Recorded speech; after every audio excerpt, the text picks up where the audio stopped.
7-ാം ഭാഗത്തിൽ അപർണയെ കൊല്ലാൻ വന്ന പുലിയിൽ നിന്നും അപർണയെ രക്ഷിക്കാൻ നന്ദിനി തീരുമാനിക്കുന്നു.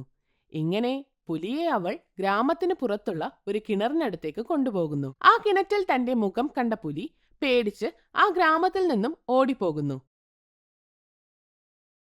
പുലി പേടിച്ചോടുന്നത് കണ്ട അപർണയും ഗീതയും സുദർശനും കാറിൽ വീട്ടിലേക്ക് തിരിച്ചു പോകുന്നു. അപ്പോൾ വഴിയിൽ പുലി നിൽക്കുന്നത് കണ്ട് അവർ വണ്ടി വന്ന വഴിയെ തിരിച്ചുവിടുന്നു. പുലി വണ്ടിയുടെ പുറകെ ഓടുന്നു. തുടർന്ന് എന്തുണ്ടായി എന്ന് കാണാം. നടന്ന് വീട്ടിലേക്ക് വന്നുകൊണ്ടിരുന്ന നന്ദിനിക്ക് വയറ്റിൽ വേദന തോന്നുന്നു. വേദന സഹിക്കാൻ പറ്റാതെ അവൾ ഒരു മരത്തിന്റെ ചുവട്ടിലിരിക്കുന്നു. അയ്യോ, ഇതെന്താ പെട്ടെന്ന് ഇങ്ങനൊരു വേദന? ഡോക്ടർ പറഞ്ഞ തീയതി ആകുന്നതേ ഉള്ളല്ലോ. എന്തിനാണ് ദൈവമേ എന്നെ ഇങ്ങനെ പരീക്ഷിക്കുന്നത്? ഇങ്ങനെ പറഞ്ഞ് അവൾ വിഷമിച്ചിരിക്കുന്നു.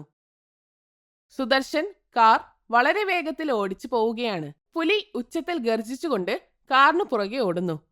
കാറിലിരിക്കുന്ന ഗീത മരത്തിന് ചുവട്ടിലിരിക്കുന്ന നന്ദിനിയെ കാണുന്നു. കാർ നിർത്തൂ. അവിടെ നന്ദിനി ചേച്ചി വിഷമിച്ചിരിപ്പുണ്ടല്ലോ. ചിലപ്പോൾ വേദന തുടങ്ങിക്കാണും. അതുകൊണ്ടായിരിക്കും ചേച്ചി അവിടെ ഇരിക്കുന്നത്. എവിടെ? ഇങ്ങനെ പറഞ്ഞ് സുദർശൻ മരത്തിന് ചുവട്ടിലേക്ക് നോക്കുന്നു. അവിടെ ഇരിക്കുന്ന നന്ദിനിയെ അവൻ കാണുന്നു. വേദന കൊണ്ട് പുളയുന്ന നന്ദിനിയെ അപർണയും കാണുന്നു. ഗർജിക്കുന്ന പുലിയുടെ ശബ്ദം അടുത്തു വന്നുകൊണ്ടിരുന്നു.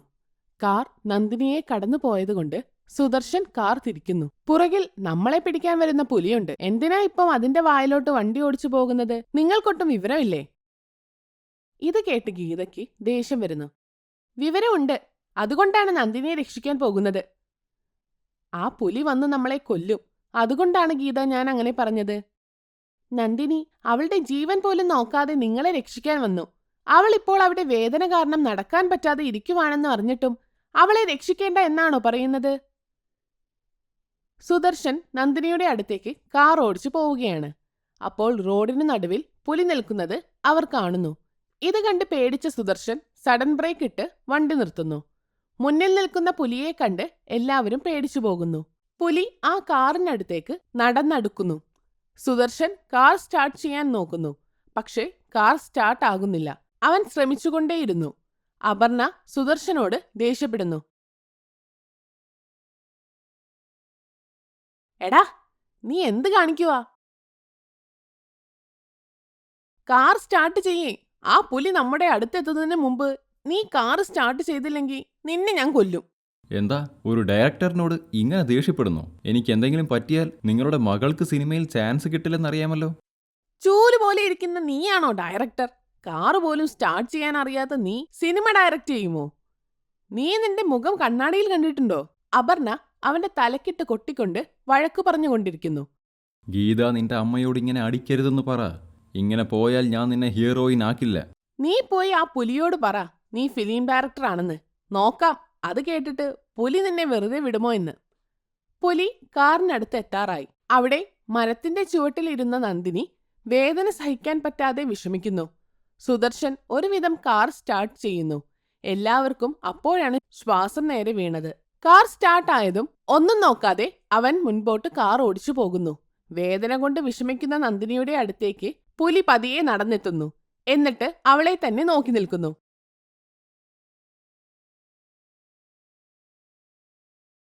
ദുർഗാദേവി, പുലി നിന്റെ വാഹനമാണല്ലോ. നീ പറഞ്ഞാൽ ഇവൻ കേൾക്കുമെങ്കിൽ വേദന കൊണ്ട് പുളയുന്ന എന്നെ ഭക്ഷണമാക്കരുത് എന്ന് പറയൂ അമ്മേ. ഈ വേദനയിൽ നിന്ന്, അതുപോലെ ഈ സ്ഥലത്തു നിന്നും എന്നെ രക്ഷിക്കണേ അമ്മേ. ഇങ്ങനെ പറഞ്ഞ് അവൾ കരയുമ്പോൾ ആ മരത്തിനടുത്തായി ഒരു പ്രകാശം വരുന്നു. മോളെ നന്ദിനി, നീ എന്നെ അമ്മ എന്ന് വിളിച്ചാണ് കരഞ്ഞത്. ഈ അമ്മ നിനക്കൊരു ബുദ്ധിമുട്ടും ഉണ്ടാകാൻ സമ്മതിക്കില്ല. ഈ പുലി നിന്നെ പേടിപ്പിക്കാൻ വന്നതല്ല, നിന്നെ രക്ഷിക്കാൻ വന്നതാണ്. അങ്ങനെ പറഞ്ഞിട്ട് ആ പ്രകാശം അവിടെ നിന്ന് പോകുന്നു. നന്ദിനി ആ അശരീരിയുടെ കാര്യമോർത്ത് അത്ഭുതപ്പെടുന്നു. ആ പുലി അവളുടെ അടുത്തേക്ക് നടന്നു വന്ന് അവളെ സ്നേഹത്തോടെ നക്കുന്നു. ആ പുലിയെ പിടിച്ച് നന്ദിനി എഴുന്നേറ്റ് നിൽക്കുന്നു. വളരെ പാടുപെട്ട് പുലിയുടെ മുകളിൽ കയറിയിരിക്കുന്നു. പുലി അവളെയും കൊണ്ട് നടക്കാൻ തുടങ്ങി. നന്ദിനിക്ക് അപ്പോഴും നല്ല വേദന ഉണ്ടായിരുന്നു. സുദർശൻ കാർ സ്പീഡിൽ ഓടിച്ചു പൊക്കൊണ്ടിരുന്നു. ഇതാണ് പറ്റിയ അവസരം എന്ന് മനസ്സിലാക്കിയ സുദർശൻ അവരെ രണ്ടുപേരെയും ടൗണിലേക്ക് കൊണ്ടുപോകാൻ തീരുമാനിക്കുന്നു. അതിനുവേണ്ടി തനിക്കൊരു കോൾ വന്നതുപോലെ അവൻ അഭിനയിച്ച് മൊബൈൽ എടുത്ത് ചെവിയിൽ വെക്കുന്നു. ഹലോ സാർ, പറയൂ, നല്ലതാണെന്നോ? ഇത് കേട്ടതും അമ്മയും മകളും സുദർശനെ നോക്കുന്നു. സുദർശൻ കാർ ഓടിച്ചുകൊണ്ട് ഫോണിൽ സംസാരിച്ചു കൊണ്ടിരുന്നു. എന്താ സാർ, ഇപ്പോൾ ഞാൻ അവരെ എങ്ങനെ കൊണ്ടുവരാനാണ്? ഞാൻ അവരോടൊന്ന് ചോദിക്കട്ടെ, അവരും കൂടി ഇതിന് സമ്മതിക്കണ്ടേ? ഫോൺ കട്ട് ചെയ്ത് താഴെ വെച്ചതുപോലെ കാണിച്ചിട്ട് അവരോട് ഇങ്ങനെ പറയുന്നു. ഹീറോ മുരാരി സിനിമയുടെ കഥ കേൾക്കാൻ റെഡിയാണ്. ഹീറോയിനൊന്ന് കാണാൻ വേണ്ടി അങ്ങോട്ട് ചെല്ലാൻ പറ്റുമോ എന്നയാൾ ചോദിക്കുന്നു. ഞാനിപ്പോൾ എന്തു പറയും ആൻറ്റി? എന്തു വേണം ഗീത? അവർക്കിഷ്ടപ്പെട്ടാൽ നീ തന്നെ ഹീറോയിൻ. 5 ലക്ഷം അഡ്വാൻസും തരും. അമ്മയും മകളും ഹീറോ മുരാരിയെക്കുറിച്ച് കേട്ടപ്പോൾ വലിയ ഹാപ്പി ആകുന്നു. 5 ലക്ഷം രൂപയുടെ കാര്യം കേട്ടപ്പോൾ അപർണയുടെ കണ്ണ് മഞ്ഞളിക്കുന്നു. അവർ നോട്ടുമഴ പെയ്യുന്നതായി സ്വപ്നം കാണുന്നു. ഇവരുടെ മനസ്സിൽ എന്താണെന്ന് സുദർശന് മനസ്സിലാകുന്നു. ഇങ്ങനെ മനസ്സിലോർത്തിട്ട് അവൻ ഇങ്ങനെ പറയുന്നു. ഇത് മതി എനിക്ക്. ഇവരെ ഇങ്ങനെ ടൗണിൽ കൊണ്ടുപോയി സൂത്രത്തിൽ വിൽക്കണം. എന്തെങ്കിലും ഒരു മറുപടിതാ, അയാൾ നമ്മളെ കാത്തിരിക്കുകയാണ്. സുദർശൻ ഇങ്ങനെ പറഞ്ഞപ്പോഴാണ് അമ്മയും മകളും സ്വപ്നത്തിൽ നിന്ന് പുറത്തു വന്നത്. രണ്ടുപേരും നാണിച്ചു സുദർശനെ നോക്കുന്നതല്ലാതെ ഒന്നും മിണ്ടുന്നില്ല. അവർ ഒന്നും പറയാത്തതുകൊണ്ട് സുദർശൻ നേരെ ടൗണിലേക്ക് കാർ ഓടിച്ചു പോകുന്നു. അങ്ങനെ ഓർത്ത് സുദർശൻ കാർ ഓടിച്ചു പൊക്കൊണ്ടിരുന്നു. ഇത്ര പെട്ടെന്ന് കാര്യം നടക്കുമെന്ന് ഞാൻ സ്വപ്നത്തിൽ പോലും ഓർത്തില്ല. എന്തെങ്കിലും ആവട്ടെ, എന്തായാലും ഗീതയ്ക്ക് നല്ല ക്യാഷ് കിട്ടും. ഈ അപർണ ആൻറ്റിയെ എന്തെങ്കിലും ചെയ്യണം. ഇവർ എന്തിനെങ്കിലും ഉപകാരപ്പെടുമായിരിക്കും. ഗീത വല്ല ബഹളവും ഉണ്ടാക്കാൻ നോക്കിയാൽ 2 എണ്ണം പൊട്ടിച്ചിട്ട് ഇവളെ എൻ്റെ വഴിക്ക് കൊണ്ടുവരണം. പുലി ഇതേ സമയം വേദന കൊണ്ട് കഷ്ടപ്പെടുന്ന നന്ദിനിയെയും കൊണ്ട് അടുത്തുള്ള ആശുപത്രിയിൽ എത്തുന്നു.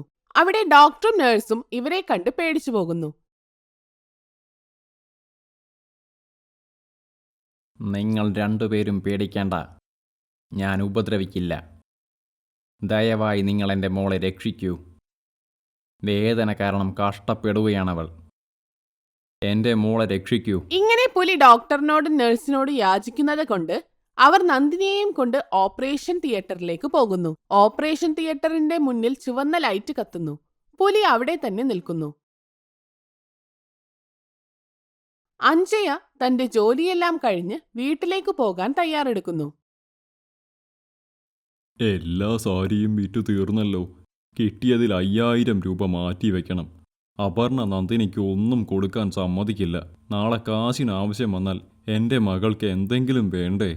അതുകൊണ്ട് ഈ 5000 മാറ്റി വെക്കണം. ഇങ്ങനെ ഓർത്ത് അഞ്ജയ സന്തോഷത്തോടെ വീട്ടിലേക്ക് പോകുന്നു.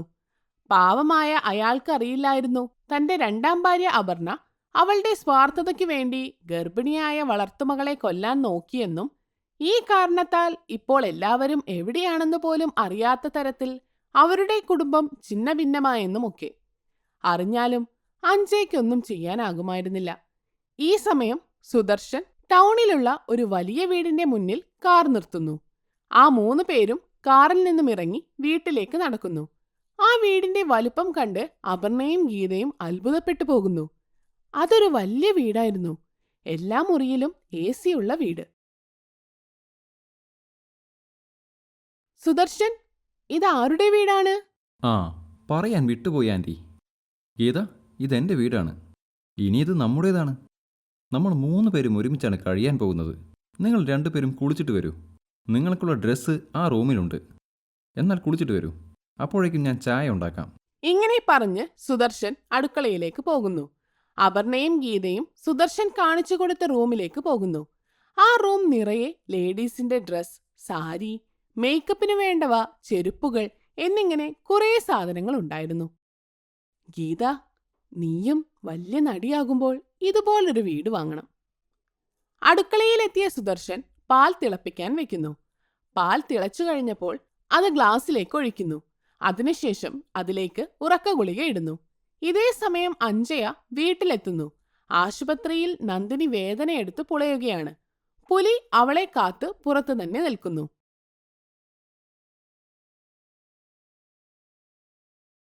ഉറക്ക ഗുളികയിട്ട ഈ പാൽ കുടിക്കി. അത് നിങ്ങളുടെ ജീവിതം എങ്ങനെ മാറ്റിമറിക്കുമെന്ന് കാണാം. ഇങ്ങനെ ഓർത്തുകൊണ്ട് സുദർശൻ ഗ്ലാസുമായി ഹാളിലേക്ക് വരുന്നു. സന്തോഷത്തോടെ കഴിഞ്ഞിരുന്ന കുടുംബം ഇപ്പോൾ പലയിടത്തായി ചിതറിക്കിടക്കുന്നു. തുടർന്ന് എന്തു സംഭവിച്ചു എന്നറിയാനായി അടുത്ത ഭാഗത്തിനായി കാത്തിരിക്കൂ.